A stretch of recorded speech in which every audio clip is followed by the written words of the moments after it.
wondered where superstitions originated? One common superstition is opening an umbrella indoors. Most historians think the warning against opening umbrellas indoors originated in Victorian England.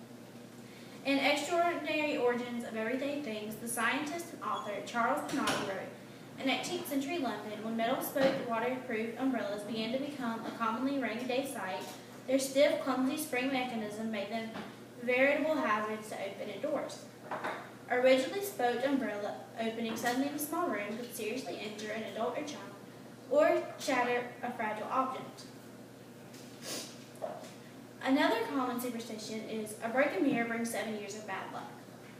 In ancient Greece, it was common for people to consult mirror seers who told their fortunes by analyzing their reflections. As the historian Milton Goldsmith explained, divination was performed by means of water in a looking glass. The mirror was dipped into the water and a sick person was asked to look into the glass. If his image appeared disordered, he was likely to die. If clear, he would live. In the 1st century AD, the Romans added a caveat to the superstition. At that time, it was believed that people's health changed in 7-year cycles. A distorted image resulting from a broken mirror therefore meant 7 years of ill health and misfortune, rather than outright death. When you spill salt, toss some over your left shoulder to avoid bad luck. Around 3500 BC, the ancient Sumerians first took to nullifying the bad luck of spilled salt by throwing a pinch of it over their left shoulders. This ritual spread to the Egyptians, the Assyrians, and later the Greeks. The superstition ultimately reflects how much people prized, and still prize, salt as a seasoning for food.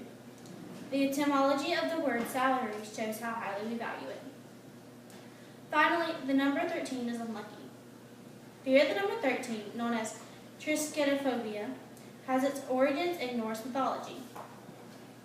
In a well-known tale, 12 gods were invited to dine at Valhalla, a magnificent banquet hall in Asgard, the city of gods.